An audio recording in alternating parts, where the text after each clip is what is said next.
seafoods in Cameroon, and there is going to be a super meal which I will design here from this wonderful harvest from our oceans.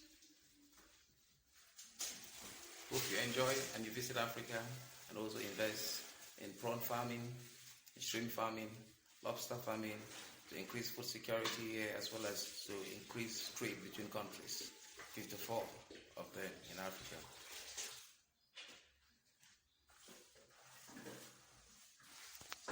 See what it comes to be. So, shrimps and lobsters are coming up. It's going to be a wonderful sauce, very spicy, in a jiffy. So here is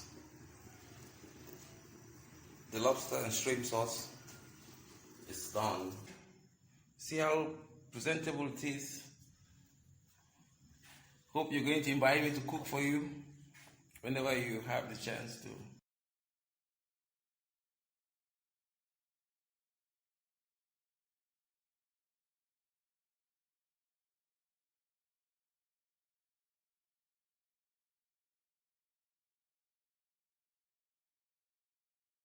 I am Arrey. Thanks for watching. Cheers.